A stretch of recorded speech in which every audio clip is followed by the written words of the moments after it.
예, 여러분 반갑습니다. 오늘 이 시간에는요, 의식주 윤리와 다문화 사회 윤리를 배우게 되겠습니다. 예, 이번 파트에서는요, 크게 세 가지를 조금 살펴보려고 합니다. 주거와 관련된 윤리적 주제로서 볼로브와 하이데거의 입장을 한번 살펴볼 거고요.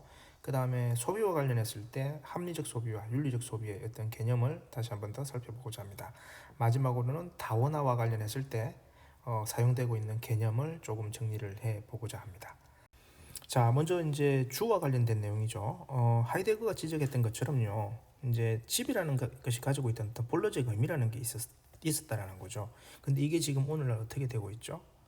예, 뭐 단순한 주거 공간 혹은 경제적 가치를 뭐 올릴 수 있는 부의 정식 수단 뭐 이런 식으로 왜곡이 되고 있는 겁니다. 그래서 이 본래적 의미의 주거 공간을 상실하고 있는 요 안타까운 모습을 하이데거는 고향의 상실이라고 얘기를 했고요. 그래서 이제 볼로브 같은 경우는 어떻게 얘기하고 있죠? 주거라는 것은 단순한 공간이 아니야. 주거라는 것은 결국 뭐다? 나 스스로 자신의 어떤 본질을 실현하고 평화를 누릴 수 있는 내적 공간으로서의 역할을 하고 있어. 우리는 여기에 뭐 해야 된다? 주목해야 된다라고 얘기를 하는 것이 바로 주거와 관련된 내용이 되겠습니다. 그리고 이제 소비와 관련된 내용은요, 합리적 소비와 윤리적 소비.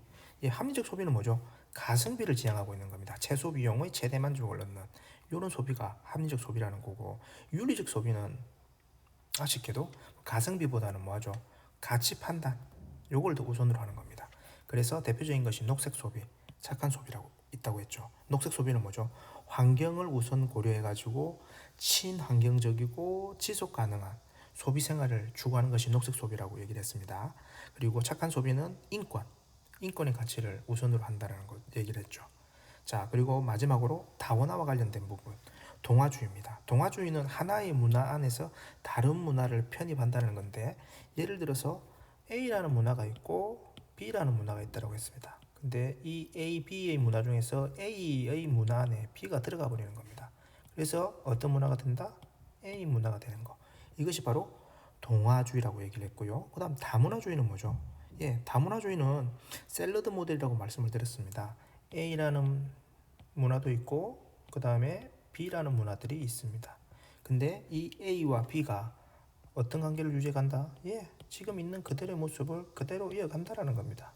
즉 어떤 다양한 문화가 공존하면서도 주류와 비주류라는 그런 구분 없이 우열 없이 이루어지고 있는 모습이 바로 다문화주의라는 거고요. 문화다원주의는 뭐라고 했죠? 우리가 국수 모델이라고 했습니다. 여기서는 주류 문화와 비주류 문화가 나뉜다고 했습니다. 주류 문화와 비주류 문화가 이렇게 나뉘어가지고 어떤 형태를 지닌다? 예,